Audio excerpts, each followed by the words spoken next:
Marco Rubio, inshallah, hopefully our future president, talking about visas and how they're not a right. I'm Tal the Traveling Clad, your sweet Zionist prince that's been kicked out of 109 countries.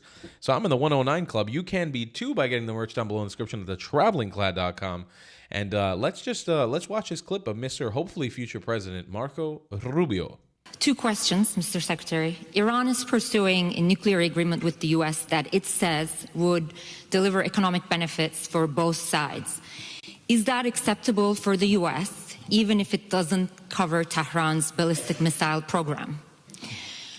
Recently, a U.S. immigration judge has ruled that there were no grounds to deport Tufts University student who wrote an op-ed on Gaza.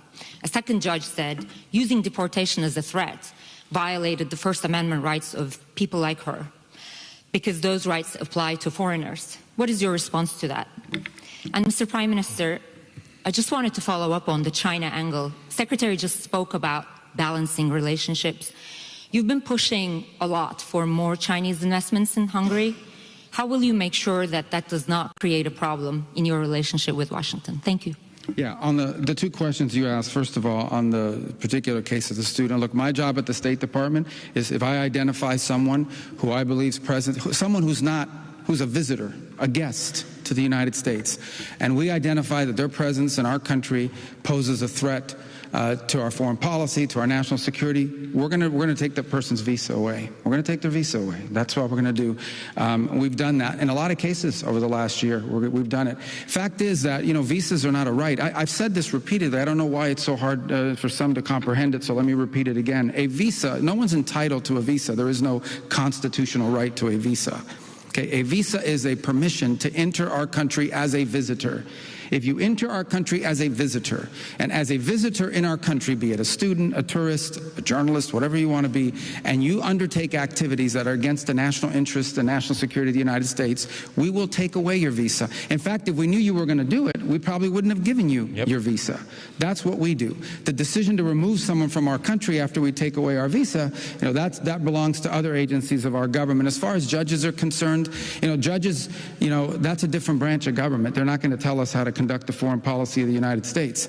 If they have an issue with the process by which someone was removed, then obviously that's an issue for other agencies in our government that are involved in enforcing that. All I can opine to you on is taking away someone's visas. And no judge is going to tell the executive branch how to conduct foreign policy, because that's not up to judges, that's up to the executive branch. On your first question about Iran, look, doing a deal with Iran is not easy. I said it yesterday, I'll repeat it again today. I mean, we have to understand that Iran ultimately is governed, and its decisions are governed by Shia clerics, radical Shia clerics, okay? These people make policy decisions on the basis of pure theology. That's how they make their decisions. So it's hard to do a deal with Iran. We've always said it's hard, but we're going to try.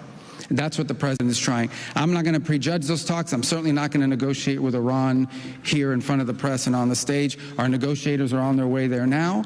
They'll have meetings. We'll see what happens. We're hopeful there's a deal. The president always prefers peaceful outcomes and negotiated outcomes to things.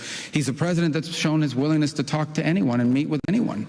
And I think if there's an opportunity here to diplomatically reach an agreement that addresses the things we're concerned about, we will be very open and welcoming to that. But I don't want to overstate it either. It's going to be hard. I mean, we're dealing, it's been very difficult for anyone to do real deals with Iran because we're dealing with radical Shia clerics who are making theological decisions, not geopolitical ones. But let's see what happens. I hope it works out. We all hope it works out.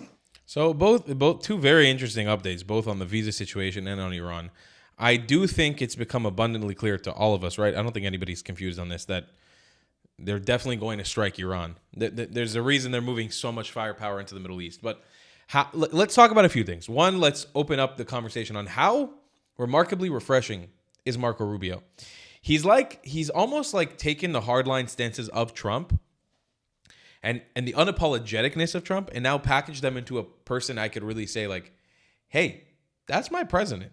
He's technically a person of color, right? Because he's Latino. I believe he's Cuban.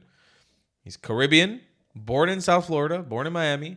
Like the guy checks off all the boxes, at least as somebody like me, who I would want to be like, hey, that's my president. That's the leader of the free world. I would be incredibly proud to say like, hey, that's the diverse America that I know. That's the America that cares about Christian and Jewish values that I know. That's the strong America that cares about its borders. That's the strong America that is an ally of Israel, that is an ally of the Iranian people, that is an ally of the Kurdish people, that has an agenda to protect the oppressed minorities of the Middle East, the Christian oppressed minorities in the Middle East.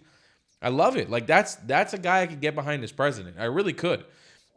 I'm not saying I don't like Trump. I always say this ever since I was a kid. I was born when Clinton was president. Then I had Bush. Then I had Obama. Then I had Trump. Then I had Biden. Then I had Trump. And now I don't know who's next. But I've never had a president that I truly could look up to and say, that's my guy. Like that's the guy I look up to. I think especially as we consider presidents of past. Clinton, a PDF file now we know from the Epstein files, allegedly. Bush, while extremely charismatic, and I found it very funny as I became an adult, I realized a lot of shit he did in the Middle East was very immoral. Obama took my health care away, and I still struggle with that, and my family does till this day, which is insane. He fucked my whole family's health care because of the margins of the economic margins we were on living as a family in between lower and middle class, like the higher end of lower class and the the lower end of middle class. Trump's Trump. It's hard to explain. A lot of good things, a lot of bad things, a lot of things that you have a hard time getting behind. Everybody will say this. Again, I appreciate Trump. It's hard to get behind. Biden, I don't need to explain, right? We're good on that, right? The man who falls up the stairs, not down them. And then Trump again. So I actually look forward to a Rubio presidency if it's something that's on the tables, way more than a J.D. Vance presidency. I think I could be proud of J.D. Vance as well. I think there's 100% potential there. But I think Rubio presidency is one that I would definitely get behind. So that's number one. Two, this whole idea of making it very clear that if you hate America or if you don't agree with American values, you are not allowed in. And we're not it is a privilege, not a what's it called? Not something that is given to everybody. I'm forgetting the word in English for some reason. It is a privilege to be allowed into the United States of America, and you need to uphold the values of that privilege. It's not offered to everybody. Not everybody gets it. It's not a right. That's what I meant to say. And I love that they're reiterating that on the world stage over and over again to let anybody know who's coming into America that you need to watch yourself when you're coming in. You really do. And like I said, as for Iran, I'm fairly positive they're going to strike. It's going to happen. It could be a matter of a couple months. It's just the amount of firepower they're moving over to the Strait of Hormuz right now. It doesn't make any sense that they're going to do that and not strike. There's probably going to be a deal, but then also a strike, at least a limited strike. Something big is on the table. We just don't know what it is right now. And I'm sure that things will become clearer as the months go by. I've been Tall, the Traveling Clat, your sweet Zionist prince, the one who's been kicked out of 109 countries. Get the 109 Club merch down below in the description, and I'll see you in the next one. Goodbye, Clats.